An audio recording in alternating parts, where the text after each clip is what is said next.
I did some research on it.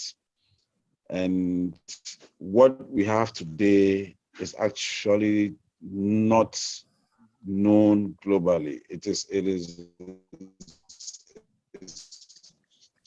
The Haitians have. We compete. That's the fact. It's not competing with the traditional way of Noni production and co. That's totally out. But it's more to do with like further research and further knowledge and new products and new procedures and re-engineering and so on, which gives you more value. But then there's also a bit more. Just like cocoa, we have cocoa in Ghana. Unfortunately, I'm not here to judge cocoa, but unfortunately, we have to always borrow money to buy cocoa.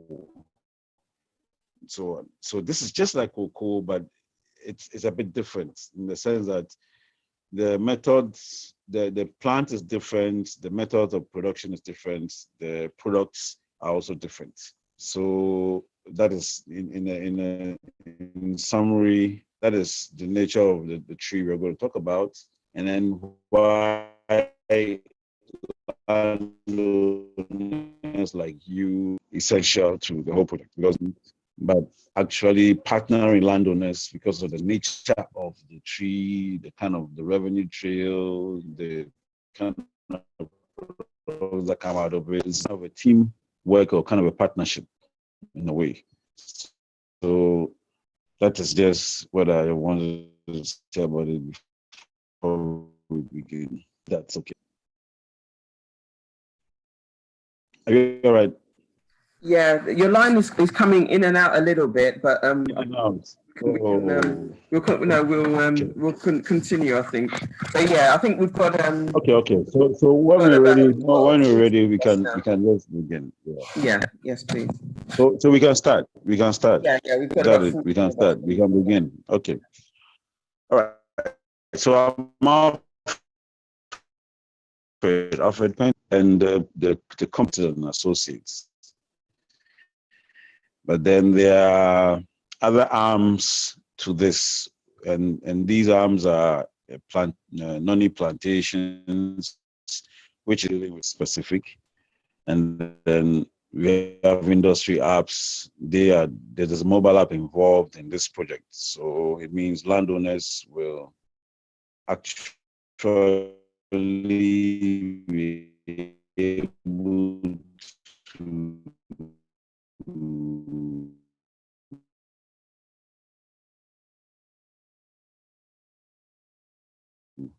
data that has the process and so on. And then we have, as we speak, there are different product ranges that have come out of this Noni. So that company also is involved in managing the formulas and code that's coming out of it. So that is that for a start. Now, the general issue with this whole project is, several years ago, after I hope we have enough time. Let me just speed that up. But then when I got to know about Noni, I just wanted to determine what the business case of Noni was. And so I had to observe this plant, the fruits for a year. I mean, daily, because I actually wasn't keen on the traditional method of Noni production, which doesn't mean that it is not okay. It's okay. It's fine. There's nothing wrong with it. But then I was looking more at a more sustainable way, because fermentation of Noni, anybody can ferment Noni. So then if you're talking business, then the business, it cannot really be that sustainable, which I know some existing Noni farms have challenges because people plant Noni in their homes now, which is something Ghanaians usually do. Anything that is medicinal and well, it's good for you, you plant. So we plant, so you go and buy it today at the shop. But yeah. I was just breaking up, huh?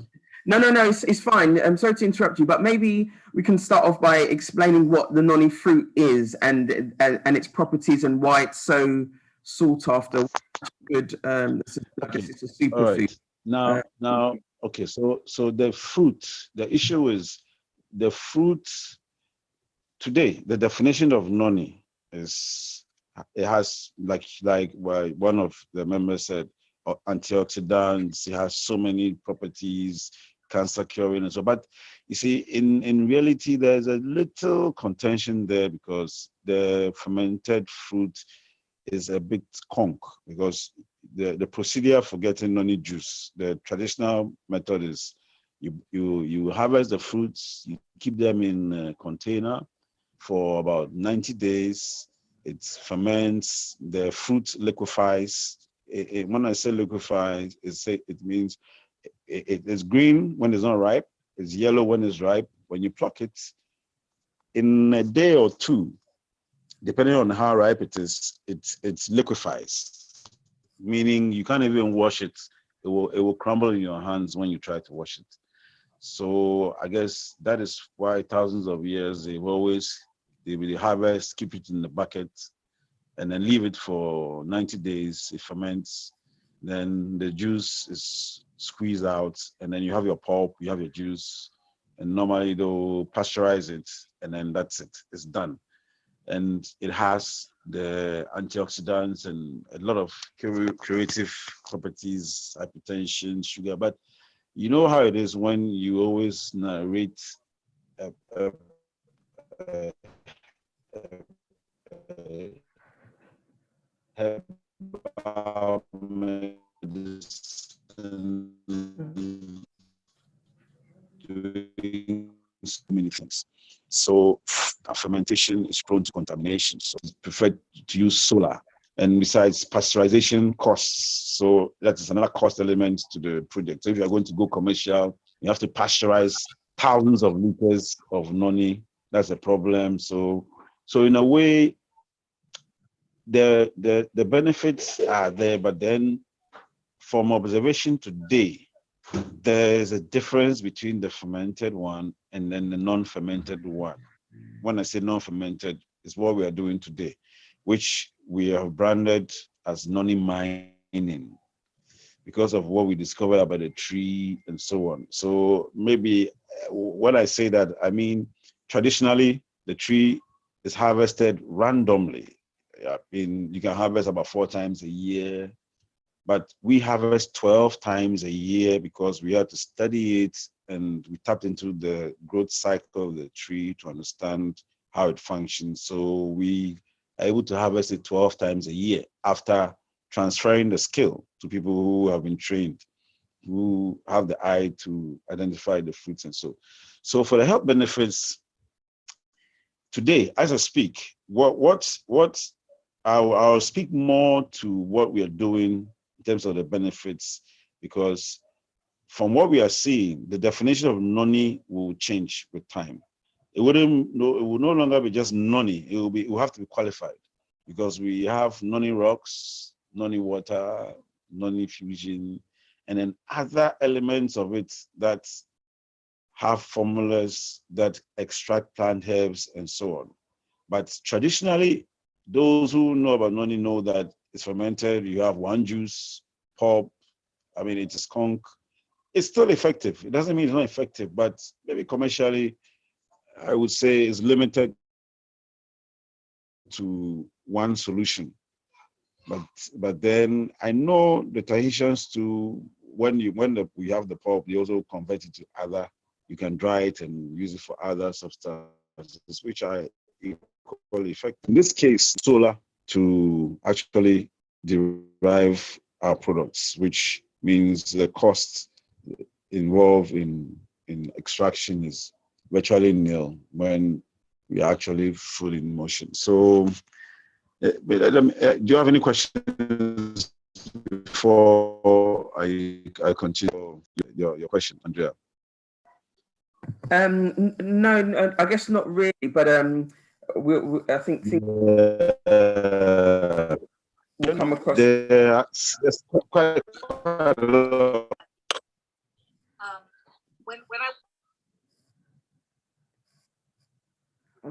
Hello. property. Like, for example, what we have now, I always have the Noni within for like stomach infections. When you have a runny tummy, you have when you drink it, it stops it. When you have boils, it reverses it. When you have chicken pox, as peculiar as that, chicken pox reverses it. When you have just recently, somebody had this what they call anus, something in the stomach that they say when it goes, I mean, that's the end of a life in a way. It goes around and it just stops it. The BP stops it, sugar.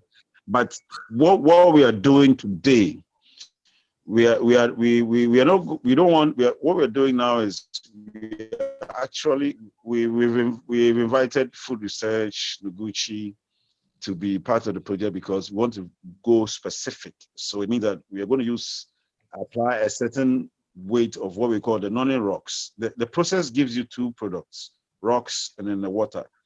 So that this juice I'm talking about will now become more specific, which involves like a weight of rocks, volume of water over a specific number of days to give a certain concentration that can be applied to specific ailments. So with time, it will be more specific and they'll have codes. So it means that if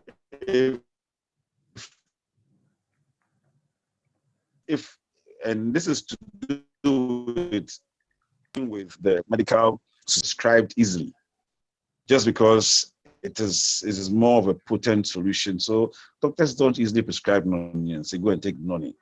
And what dosage and so on, and for what ailment.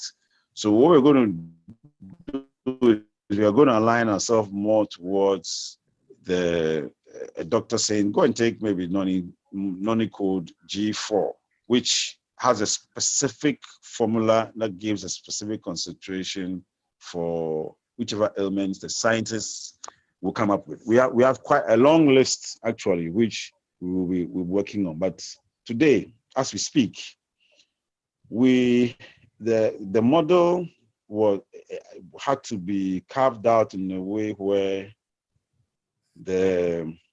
we had to distinguish the different parties in it, which is the landowners and then the skilled labor, which means that we had to transfer skill to those who will prepare seedlings. So now we have about 10,000 seedlings, and they're moving out to some plantations, including yours, including what we are targeting yours to. But there are people who have been trained for that for the past 3-4 years. They are being trained and paid just to understand how to nurse and grow them and mature them to a certain maturity state. There are those who have been trained on how to manage the land. There are those who have been trained on how to harvest, identify the fruits, and then to process the fruits. So now that is one category are the off-takers. And the off-takers are those who will actually, if let's say you have 12 acres, we have gotten to a point where we can determine what volume can be derived from harvesting, let's say 30 fruits a month per tree. And that kind of volume is going to be tagged to an off-taker. And then the off-taker will be in either the food and beverage industry or the medical pharmaceutical industry, because these are raw materials for those industries. But besides that, we are also creating our own formulas that will be driving alongside industries like, let's say, Casapreco and Farmer, who will say, I want to buy 30,000 liters of Noni water. Now, these names you may not be familiar with, but then I mentioned to Andrea that we could create a platform and I could share more data regarding that so that you can easily see what Noni water is, Noni rocks are, and the other products some of the products that we are currently about to roll out, which requires further cultivation. Alfred, Were you saying something? Yeah. Yeah. I just wanted to ask a question, just to maybe direct it. So, as you stand now, you've got a number of clients or customers that you supply currently. Could you talk a bit more about those customers you have now and the, I guess, the demand for it, and also in terms of what you have now in terms of land that you're working on, and then why there's such a need to get more land and more landowners as partners. So maybe your customers, who they are and what you supply them, and then talk about the land that you have currently, and why there's a need for more land as the demand increases. Okay. All right. So I'd now equally, Alfred, sorry, before you go on, I'd equally be interested in getting to know a bit about yourself. And then obviously forgive me if it's something that you've already spoken about, but I think if not, then maybe just touch on a bit about who you are and what you do, basically. Sorry. Yeah. I'm a computer programmer, and I've been in business development for some years now. But professionally, I'm a computer programmer. So actually, that actually helped me to gather data, because actual data is what I was actually looking for regarding the plants before I was able to analyze and then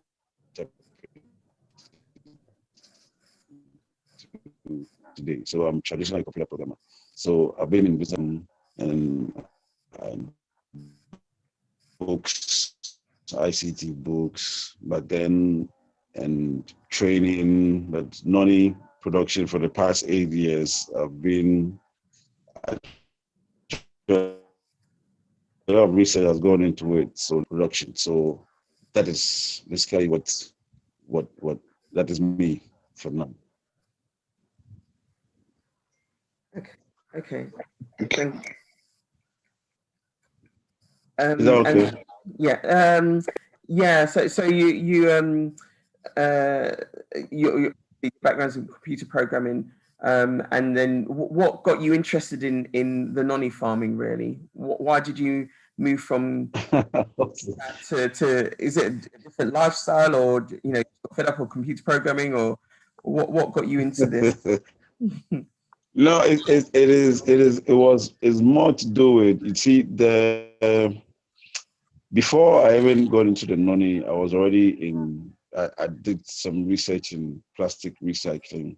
So I was also gathering data on that. So in actual sense, we were actually about to roll out on a project, but then the issue is Noni was something that once it's health, it's to do with health. Okay. So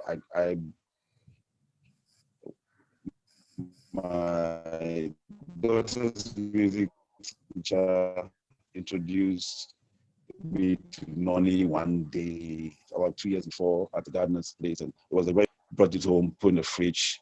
I was just observing it because it was queer, putting water. And the next day, I saw that the scent of the water was more like the fruit. I tasted it, and that was, I just threw it away. I said, okay.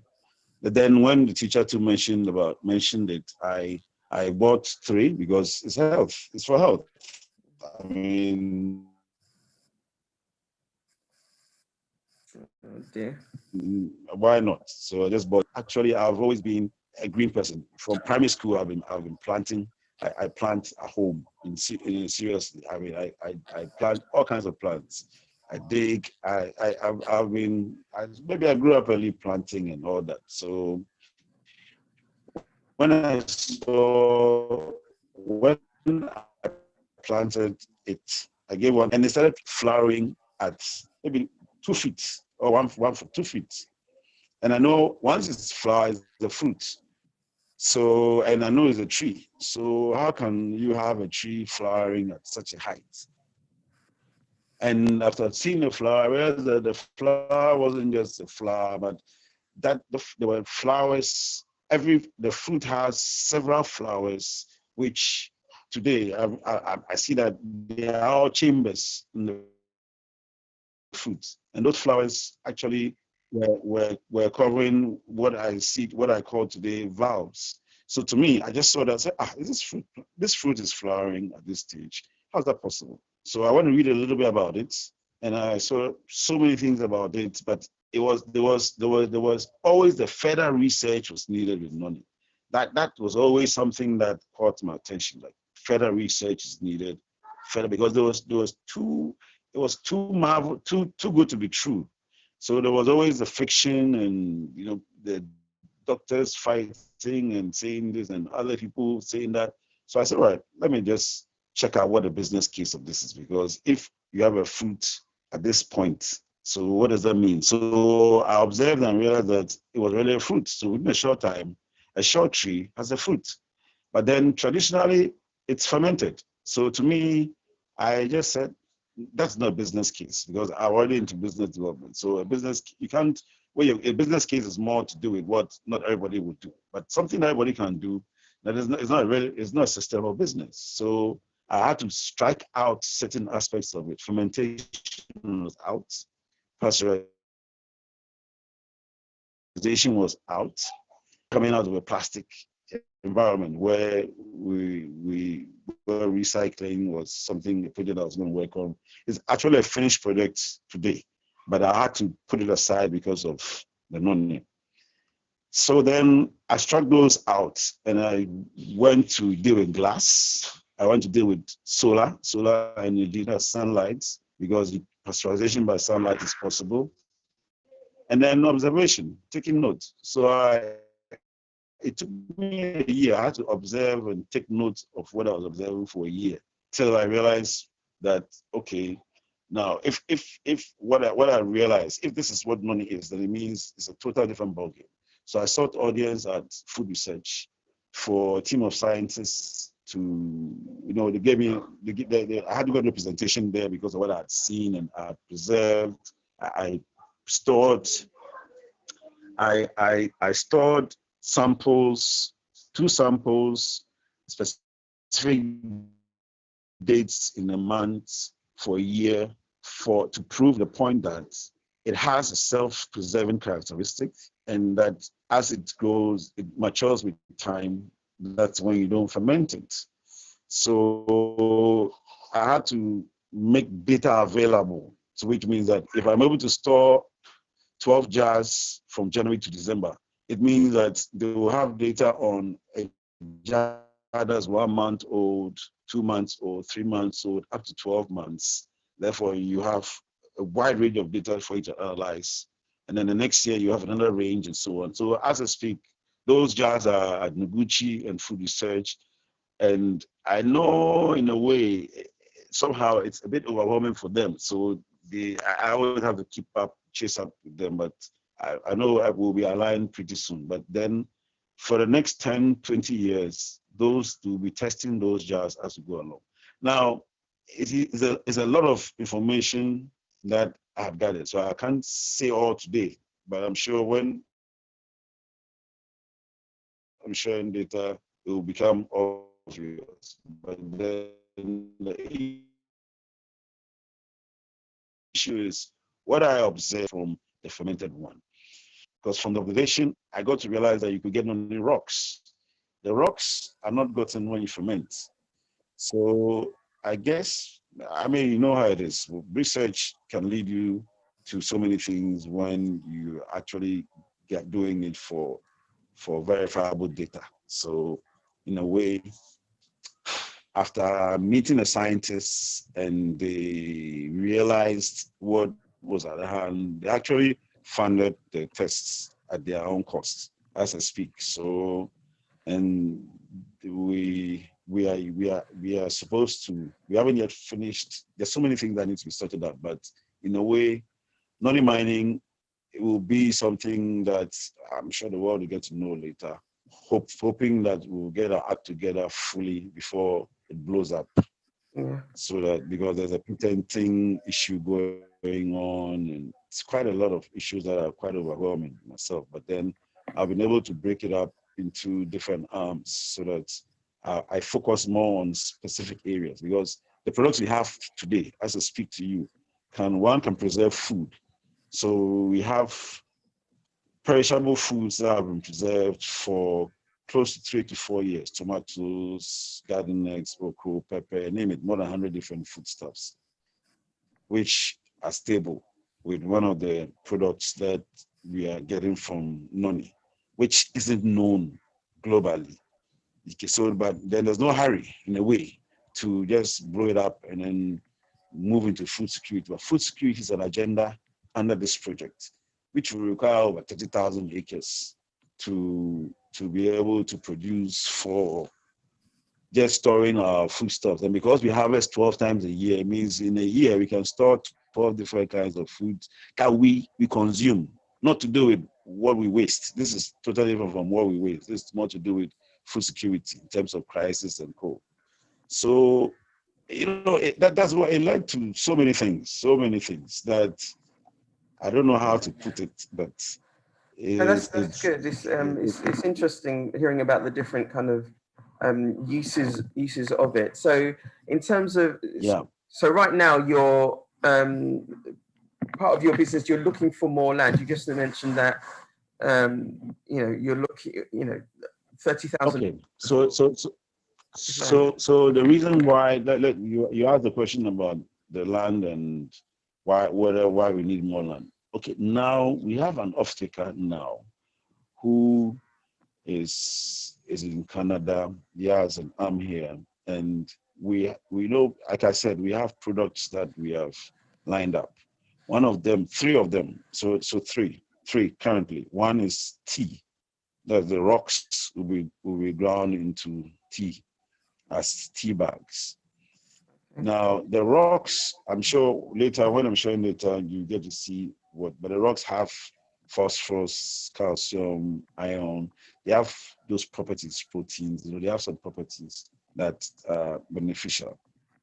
Now, oxalic acid, which is an organic acid, is also in the water.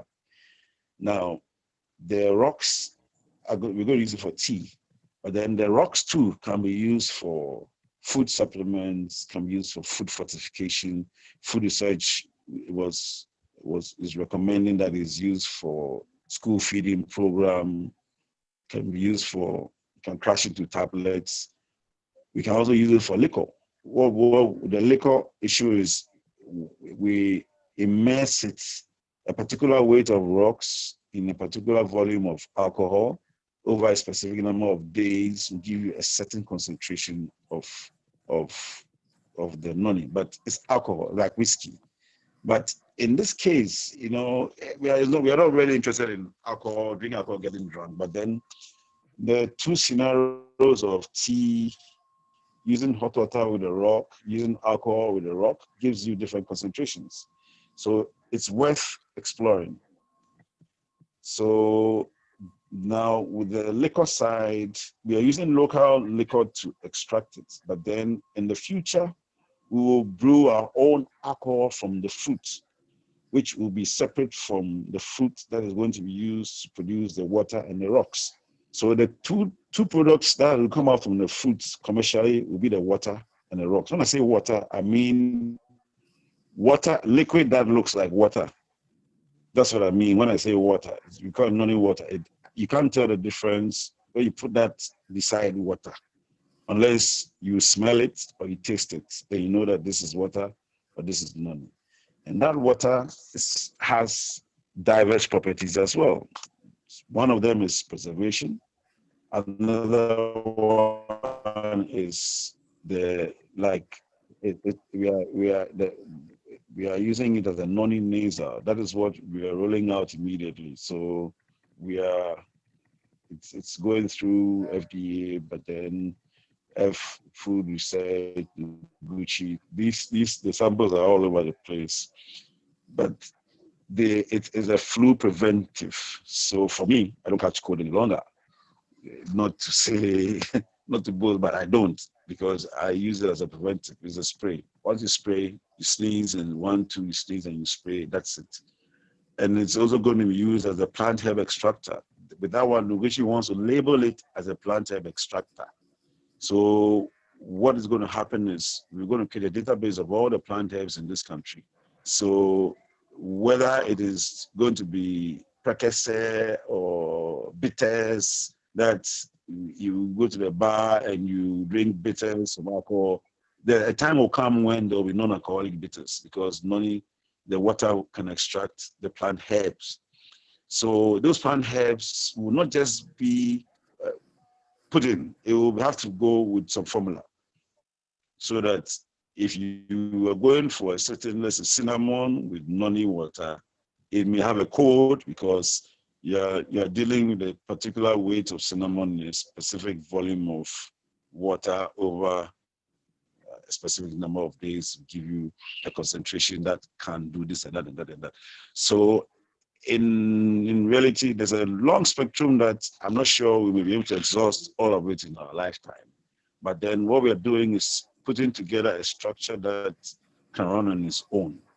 That's why we are not interested in going to buy land. We partner with landowners. So that, and the tree's nature itself, the nature of the tree itself, what we have discovered has shown that we can harvest 12 times a year and the tree grows for over 50 years. So I was actually concerned about how long the landowners are going to make the land available because it's actually a long-term issue. Because the plants, from what we're seeing, once you know how to harvest, you'll be having a steady increase in the yield over the long term. And having a steady increase is nothing small. It's actually huge. And because of that, we also limit the number of trees per acre to just 24 trees per acre, which I guess will be quite surprising to a lot of us. But it's 24 trees per acre to enable us exhaust the full potential of the tree.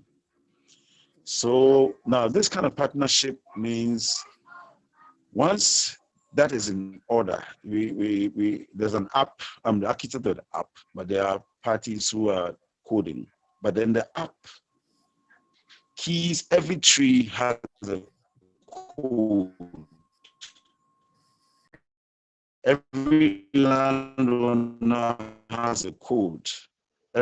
So it means a landowner who has signed up for land, like express interest, 1 acre, 2 acre, it will be inspected by the plantations team. So the plantations team, they are the ones who deal with the landscaping, maintenance of the seedlings, maintenance of the land, cultivating, and so on. Now, these parties are all connected with the app. So, as a landowner, 4 Noni staffers per acre, 6 trees per staffer. Every tree has a code. So you know very well the harvest dates per staffer. Harvest dates can vary, but the fact is you are still going to harvest every month.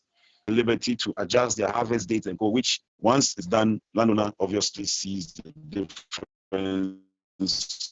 Those who's harvesting, after harvesting, they can tell the weight of rocks that will be gotten, the value of that, and then the revenue share.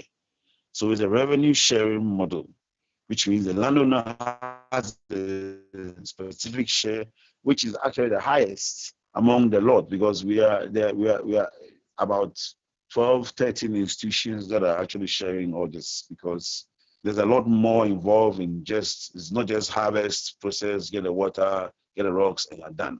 There's a lot of research going to be continuing with food research and Noguchi for the nutritional issues and then for the medicinal and pharmaceutical issues. That is going to go on forever.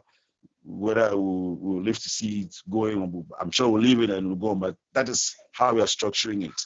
But for now, immediately, the landowners like you means that you're going to pass through this aspect of the seedling bank, making available seedlings, preparing the land, but then maintenance of the land comes with cost. Now, am I should I pause for some questions before we continue, or I should go on? Actually, let's just see if anyone has any questions to date. Okay. I guess he's about to go into the process for the landowners and how we can, I guess, get involved and what the process is in terms of starting the farming and how it works for us. But has anyone got any questions currently, or is there anything you kind of missed out that you may want to go over? Anyone? When it comes to data, I'll share data. Yeah. Probably we'll have a platform. I'll share some data and so on for further questions. We do have a separate WhatsApp group with Alfred where he kind of shares periodically. He'll share lots of data about harvest and things like that. So anyone who's interested to learn more, I can get you to join that group, and then he'll send the initial information and then periodically send some data. Rod H. I'll send a company profile and co. So at least you have more info on the other parties involved and so on. Yeah. Sorry, go ahead. I just have a Can you hear me? Yes. I just have a quick question. Does the land require any kind of conditioning of any kind of nutrients or whatever in order for you to have a successful crop? Like any kind of pre-work that needs to be done on the land? That's something that either the owners need to do, or something that you need to do, or something we need to take into consideration in the quality of the land? Sure. The land has to be prepared. The land, well, the good thing with the Noni is, for now, it seems to grow everywhere, but we are not taking that for granted. So soil research is actually, they haven't officially been part, but from the communication I've been having with them, they're going to be part of it, in the sense that they don't have data on anything to do with Noni regarding be able to have data regarding that. But in general, it grows virtually anywhere. But our concern is more, first of all. Well, I'm not sure if it's me breaking up, or is that you that's no, it's probably Alfred. Alfred, sorry, say that again. Continue. Maybe it's me. Yeah. Yes. Okay. Let me say it again. So for the land preparation, it has to be cleared off completely, and we are actually not encouraging any other crop on the land because the plant is that sensitive. But then what we know is it grows virtually anywhere. But then we are still going to team up with soil research. We've already started some discussions. But then the whole idea is that because the plants are going to, the plants, first of all, the fruit early, the seedlings that we are nursing will fruit within a month. Even we have some that have already started fruiting. But then the idea is maximum 1 month, it should start fruiting because we mature the seedlings enough. But then maintaining that seedling on that soil is the next level, where it means you're giving it a certain kind of attention for a specific growth rate. So now the data we are collecting from these plants is we expect it to have a certain yield by a certain time, which is not that simple. The soil will have an effect on it. The amount of attention to the plants will have an effect on it. It has a taproot, so once you're able to take care of the plant properly, logically it grows fast and is well established, it's drought resistant.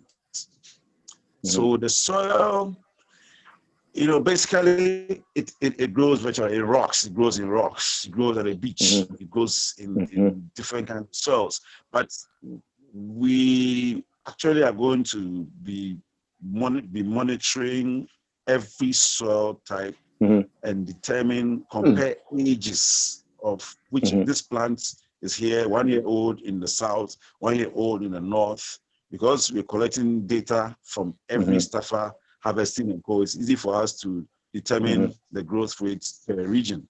So it means we'll know, and because soil research will be involved in mapping these soil types, we will be able to know what influence the soil has on a tree, although it is resilient. So that if it is yielding 30 fruits today at 1 year, and 30 fruits here at the same year, but then the next year it's 50 fruits of that same plant, and here it's still maybe 40. There has to be a reason. There has to be an explanation. The trees yield. So somehow, whatever it is, I don't know. Yeah, what I was going to say. So yeah, just to be a little bit more precise with my question was, is there any cost associated with preparing the land that the owners must bear? And is there any cost? Yes, there is. Well, it's not necessarily for the owner, but it is actually when there's a spreadsheet that when I share with you, you realize that there are 3 categories of financiers: the land preparation, land maintenance, you have irrigation, 4, irrigation, and the processing unit. It's just been broken up just to make it easier for financing. So and I may have missed that, but have you shared that finance. with the group already? No, it hasn't. That information hasn't been shared. Oh, no, not this group. No, not this group. No, I'm just. I will. I'll do that. I will do that after. I mean, it might be good to just kind of go through the process of once you, for example, once I say I've got 10 acres of land and I'm interested in becoming a part of the program that you're doing. I'm interested in offering my land for the farming. What's the process in terms of preparing the land and then in terms of you mentioned revenue share and so on. I guess first of all, like, what do we as landowners need to?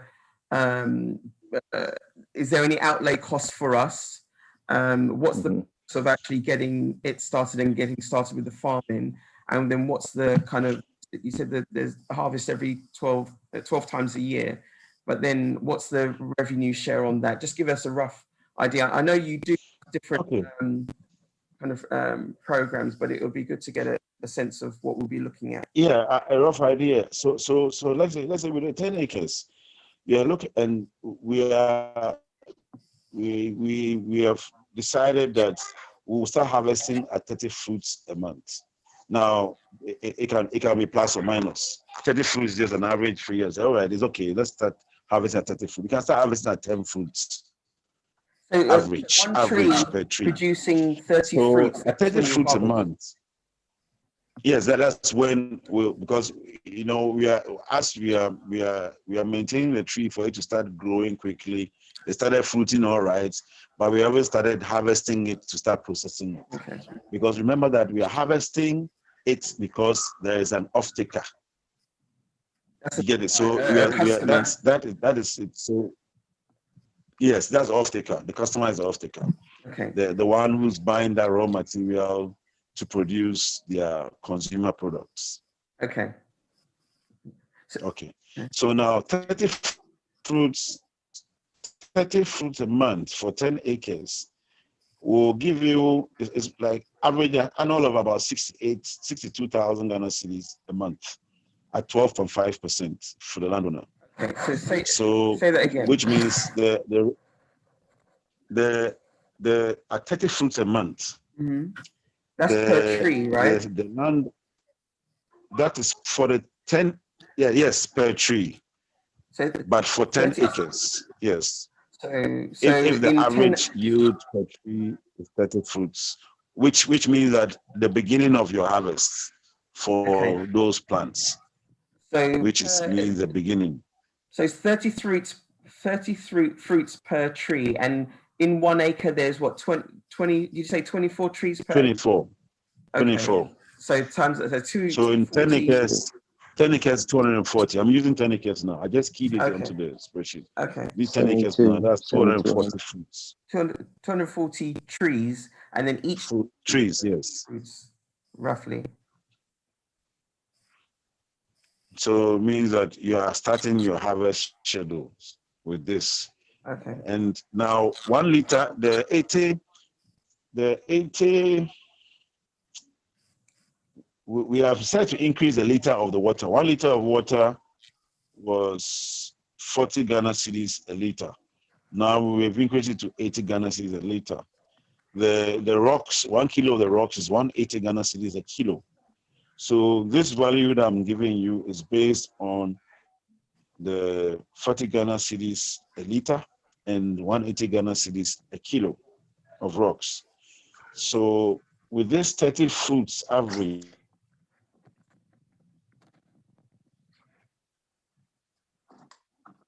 Hello? You still there, Alfred? Oh dear. you are looking at about 90 kilos of rocks.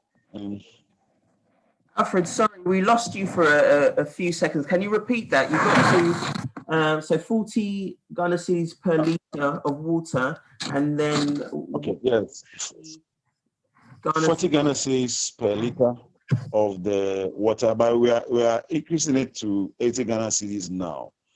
And actually that was the decision. You know, we have a board now that, you know, we are moving on to roll out the Noni nasal and co. And the Noni nasal is coming out at 30 Ghana cedis for 10 ml. Unfortunately, it seems high, but it seems okay. But then 40 Ghana cedis a liter was quite unreasonable in that case. So it's been increased to 80 Ghana a liter. But then the rocks is 180 Ghana is a kilo. But from the spreadsheet I have here now, the 10 acres at 30 fruits average per tree will give the landowner 62,800 Ghana cedis annually. But then the issue is the 30 fruits per tree is your first harvest, actually. So now there is a minimum of 3% increase per month. That is all being equal. Yes, but then, you know, all being equal. There are plus again, this is where the soil issue comes in, the climate. There are issues that will be capturing and analyzing to determine why some are doing better than some, because a plant like that will obviously take advantage of very good conditions more than the harsh conditions, though it will still survive. You get it? So what I'm talking about now is basically the worst case scenario. So 68. I was just going to ask, on those figures, so you're going to increase the per liter of the water to 80 Ghana cedis. Is that the price at which you sell to your customer, or is the return that the landowner? No, that is the price that is sold to the off-taker. I mean, I prefer to use off-taker than the customer. Okay, off-taker. That's the price that goes to the off-taker. Okay, so that's so it is that value that the percentage goes to the landowner. Sorry, say that again. Is that value? That's the value. Yeah. That goes to the landowner. So in actual sense, in total, the total value that goes that is generated from that 10 acre will be 484,814. But then it is shared amongst about 13 institutions: AEPs Associates, landowner, the food research, Noguchi, the financiers, those who are training, the staffers, supervisors. And then there's a certain amount that is reserved. There's a percentage that's also reserved for the board. Now that money is money that's reserved for, which means it's money that is owned by everybody. So that is only going to be spent based on what collectively we decide on. Now that board is made up of the heads of the institutions. Okay. That I've mentioned. Yes. So which will have a landowner representation. They'll have a landowner representation. Yes, we can't all be there, but there will be a landowner representation there. So what we're talking about in terms of yeah. in terms of the landowners, what percentage of that total do So get right now it's 12.5%. 12.5? And that gives you 12.5. And that gives you the 68,800. Now this figure, now again, these figures, you like I was saying, if we are getting to a point where I will no longer have, I mean, I will not have that much influence with time to come, because my influence will only be a slice of a pizza, just like a slice of a pizza. So a time is coming when I'm in the center now, but I'm going to sit on that round table pretty soon. And while I'm seated there, that's it. It means it's now a collective decision. If there's a case to increase that 12.5%, the case must be made. You get it? If there's a case to increase the staffers amount, if there's a case, A Pencil Associates, I'm representing A Pencil Associates and research and development and so on. So we are hanging around. It was initially 4%, but somehow I've been compelled to make it 8%. But personally, that's another issue. Some other parties, there's 2%, 4%, In terms of and the so on, and landowner all percentage. that kind of stuff. That's the highest. That's actually the highest. Except that with the staffers, the staffers, it looks like you see that the staffers have it looks a bigger volume, but that value is shared among the total number of staffers. So if you have 10 acres, that means you have 40 staffers who are going to share a certain percentage. Okay. You get it. When a spreadsheet is shared, I'm sure it'll be easier to understand. But then that is the whole idea is a revenue sharing model. So it means as there's a formula that will be calculating the rate of increase, because the rate of increase is still applied, but if the increase is 5%, the 2% may be sent to the board, and then the 3% increase as well will be used as the increase. So there'll be a certain cap to control the increase, because depending on the yield, from observation, at times it can shoot up high, especially when it's rainy season and cold, and then it becomes steady when it's Hamatan and dry season and so on. But there is still an increase. It doesn't. Sometimes what we are experiencing is, depending on the harvest, you see the skill.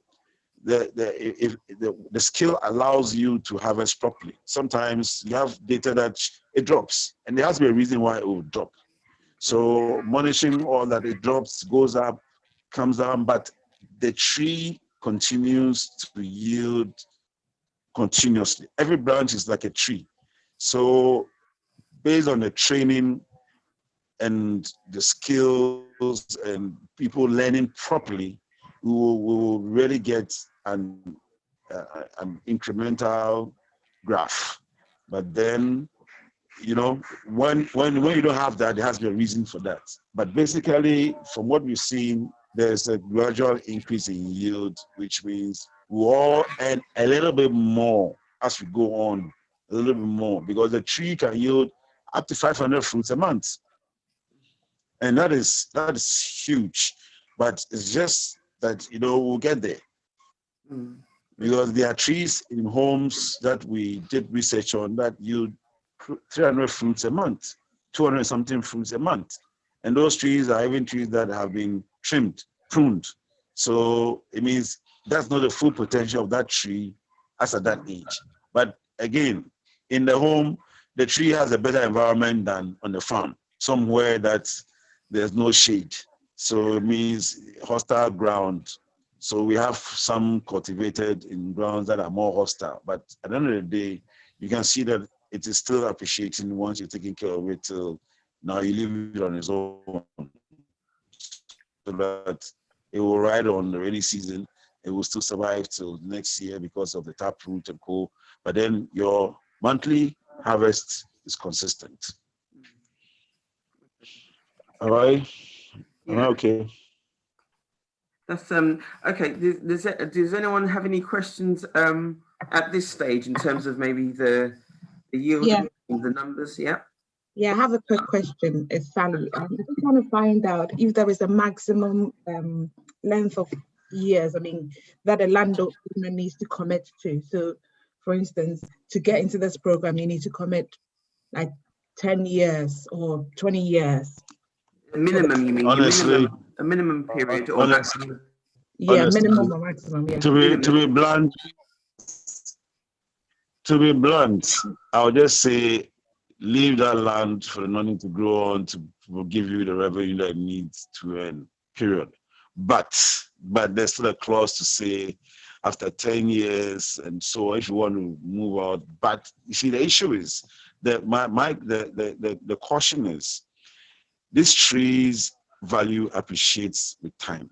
So in 10 years, I'm looking at a tree that is yielding quite a high volume and logically generating, hopefully, sufficient revenue for the landowner, which means what's the point in cutting down these trees when the revenue that you generate could give you enough to go and buy another land or build something else? So the trees go on, because now that tree that is being harvested is tagged to an off-taker, and that off-taker is producing for the consumers. So now if an off-taker says, I want 30,000 liters a month, now we may start with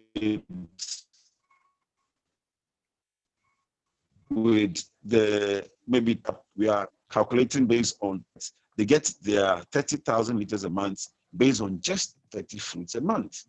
But then it means in 5 years' time, which means that that 30 liters a month is more to do with for a start. So they are also prepared for the increase in 5 years. They know that as we go on 5 years' time, we're looking at about 100,000 liters a month, which is fine with them because that is part of, they can absorb it in their channels of distribution. So now imagine, now 5 years, you're getting 100,000 liters a month. Now in 10 years, let's say 15,000 liters a month, or let's say 150,000 liters a month. Now the landowner says, because the agreement says, all right, it's allowed. So it's up to the Noni Mining Board now to prepare and know very well that this landowner that has signed up for 10 years, that today we have 150,000 liters a month, is actually going off. We're going off. So maybe it may not make any much difference because the yield is already high. So if 10 acres goes out of this 100 acres, we are having maybe 120,000 liters, and the off-taker is okay with it because with time, okay, it's a sustainable amount and we could still maybe find some 10 acres somewhere to make it up, fine. But it will be cumbersome. It won't be that simple. And it could be maybe just 10 acres, could even be just for one particular off-taker. And that 10 acres is yours. And you're also pulling the plug at that time. So again, we have there's that work to be done to make sure that that off-taker doesn't suffer. Those landscapers who are, and the staffers who are relying on that land must be assigned. So it's not impossible. It's very possible that a landowner can still move up because they will all earn something from it. Because the tree grows over 50 years. It's just it. The tree grows for long. 50 years is normal. So to be there and an asset, because your descendants may even come in and benefit from it, but it's allowed to actually cut off at a point. But I'm only trying to explain a scenario where I can discourage you from cutting off at the point. That's it, but it's possible. So minimum 10 years really, You know, yeah, 10. You see, we're looking at about 5 years, but in reality, 5 years is where you are really, moving on at the point. So it may cause quite some, it may destabilize a bit. But again, all these things sometimes all depends on land available and our seedling banks that we have, how well spread they are, and how prepared we can be to easily go and cultivate and make sure that it makes up for that particular time that these plants will no longer be available. So 10 years is perfect for me as a start. I don't know, but eventually, like I'm saying, the decision making will soon leave. But now 10 years is okay. 10 years is in order.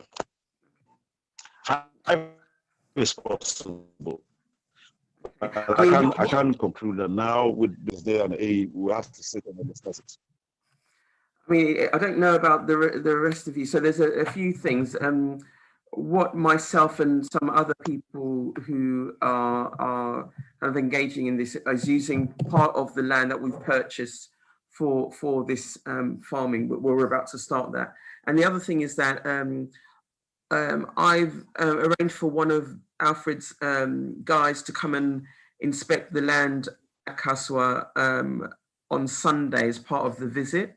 So the Sunday morning visit, and one of his guys, Bashir, is going to be coming to look at myself and my sister's land to see if it's suitable. And then there's another person coming to look at what's done in terms of clearing it for weeding and so on. That's kind of separate. So if anyone is interested, I've posted some information on the WhatsApp group about your company, Alfred. This is what you sent us some time ago when we first started the Business Ventures WhatsApp group. Is your company profile? I hope it's still okay to share, or unless you've updated it or anything. Yeah, you can. It's been updated, but you can share it all the same. I'm sure I can send the current one too. But okay, yeah, if you could please, then I'll share that. So no if you are kind of interested in maybe knowing more or whatever, just what I'll do is I'll Alfred, if it's okay, can I share your number and everything on the group, and then people can get in touch with you privately, or and if or if they want to, they can be added to the Business Ventures group where you can engage with them on. No problem. Sometimes if my response time is delayed, they shouldn't worry. I'll definitely respond. Yeah. Oh no, not necessarily so. The timing and all that sometimes. Yeah, I know. But does anyone have any questions? Sorry, I'm just concerned of worried about the time and so on. Is there anyone who's got any questions at this stage about? I mean, what's the next stage then? If we wanted to, like I do, I've got my land. I want to get it onto this program. What, as a landowner, what do I do? Okay. Right now, we are actually compiling. We're trying to assess. You see, the products we're rolling out currently are the nasal and then the liquor immediately. Now we're also actually building the machines here and all that for that. So we are now assessing the acreage that we need for that. So first of all, we'll have to know how many acres are available, and then we'll use, because they have to be cultivated, and we have to determine how long it's going to take and so on, so that we will know when is the best time to begin cultivation. As soon as possible, yes, but we have to be a bit more precise. So I have to get available to cultivate and for what duration. And then secondly, the cost involved in maintaining the land. The main cost is actually those who are going to be working on the land. So like Akradi, for example, there are two landscapers there who have been there for training. That's 1.5 acres. But I'm sure we can still do 1 person per acre. Just that it depends on the land. Sometimes a land may need a borehole, some may have water around. Yeah. Those costs will always based on the land. So But then those fixed costs of the personnel, that one is fixed. So now again, it doesn't necessarily mean that you, the landowner, has to pay for that. But a landowner usually pays for it when you example, you can't wait for us to get someone to come and finance, because that is part of our job, to get someone to come in. Okay, the land's available, so 10 acres, the cost involved is this to maintain for 1 year, this and that and that and that. They do it. So it means that on the spreadsheet that I said I'll send you, see that that person's share is there. Your landowner share is there. But if the landowner also performs that role of financing those aspects, then it means that the revenue share is the finance. So you are identified as you are in 2 categories. So it's optional, but again, the landowner's interest is what will determine whether okay, I will finance the maintenance for 1 year as well, because the land is there. I want to get it done, and I want to be able to get it harvested for these products at this particular time. You get it? So you're free to do that. But then logically, we are moving on. So these products are 2 products. There are more products coming. Food security is coming. There's quite a lot going on. But if you know that in 10 years' time, you're going to use for something else, or you want to actually monitor, or you can afford to spend to maintain the land, no problem. That can be done too. But it's optional. It's optional. Is that okay? Hello? Hello. I can hear you. Are you all I right? can hear you as well.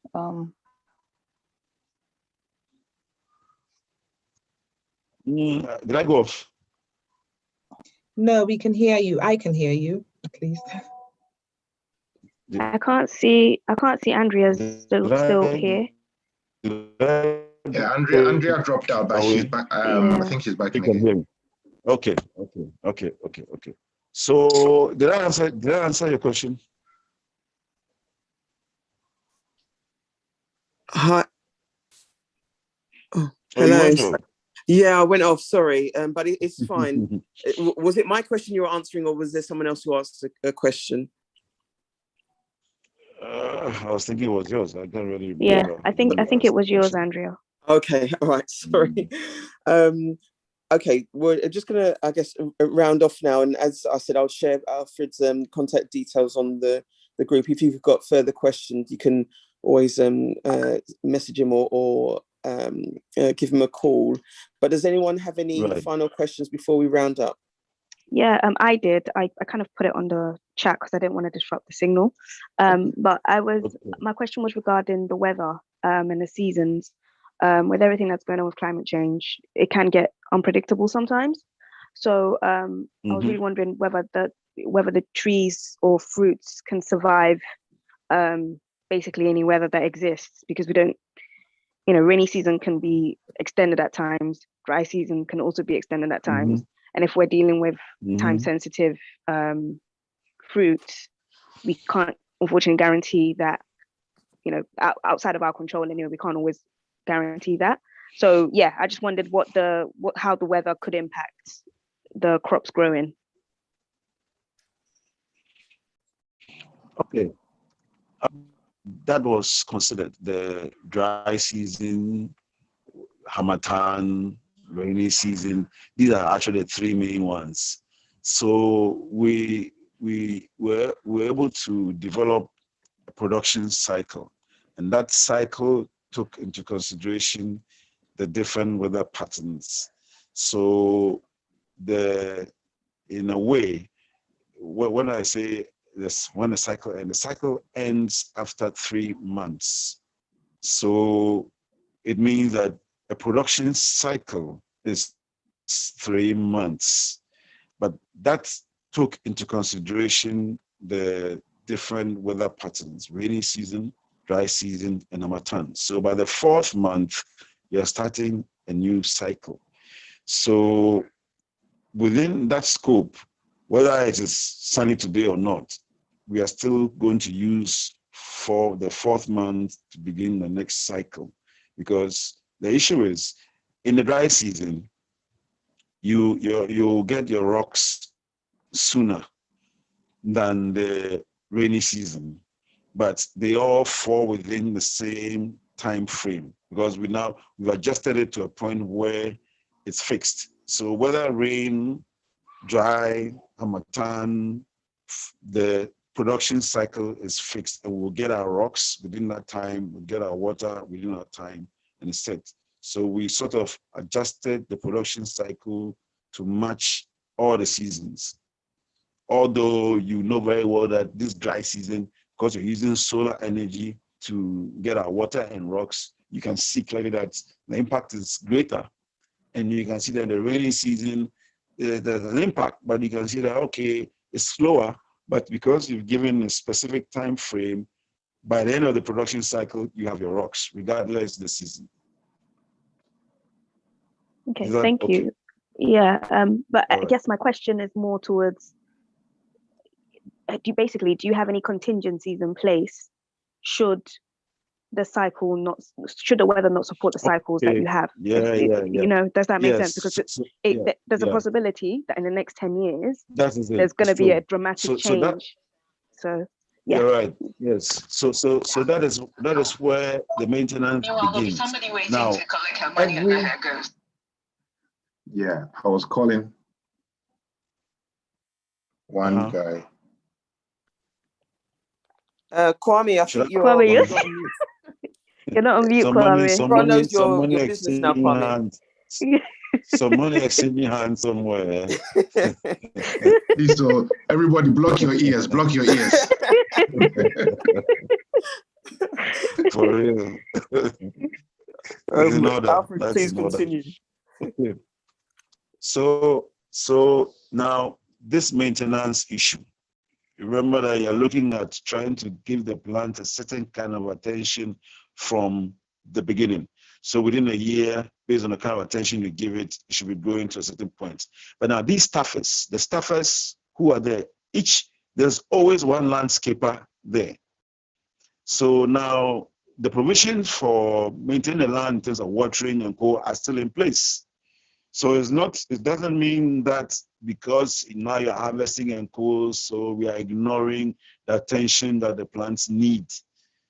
Out of the question, especially like what you're saying, where the seasons can change. I mean, if it's not going to rain at all, you can't just leave the plants on their own. It means that we have to sort of balance it and give them the attention they need, give them extra water, create small dams around them, make sure, because we are interested in that increase in yield, because it will show on the graph, it will show when we know very well that this plant is supposed to be yielding a certain rate by this time, and another plant somewhere in a different region is doing the same, we must be able to know why.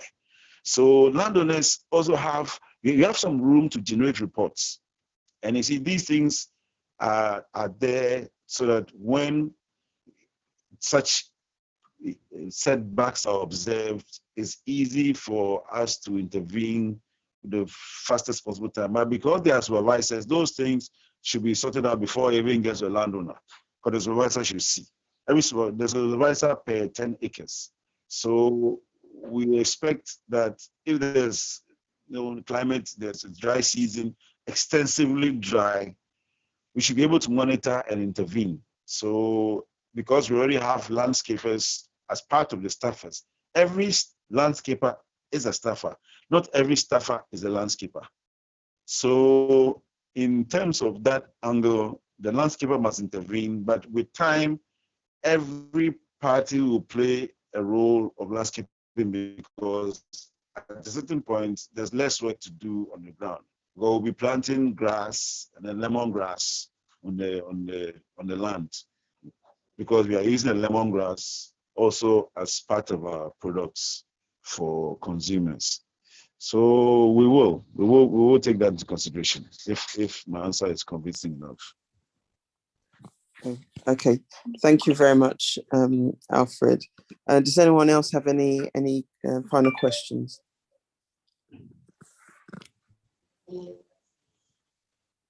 Oh, okay.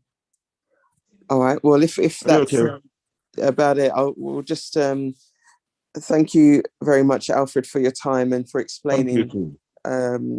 The many different aspects of Noni farming. And as I said, I'll share your details with the rest of the group. If people are interested, they can find out more from yourself. And we'll take it from there. But as I said, there is someone, Bashiru, who's joining the site visit this Sunday morning, and going to view myself and my sister's land for suitability, and what, if anything, needs to be done to the land before they start farming. So if anyone else is interested in engaging Bashir to view their land, do let me know and I can pass it on to Alfred and Bashir himself. All right. Okay. Alfred, thank you very much again, and we'll round it off there. Thank you. I appreciate it. Thanks a lot. Thank you, everyone. Have a good evening. Bye-bye. Thank you. Okay. Thank you too. Bye-bye. Thank you very much.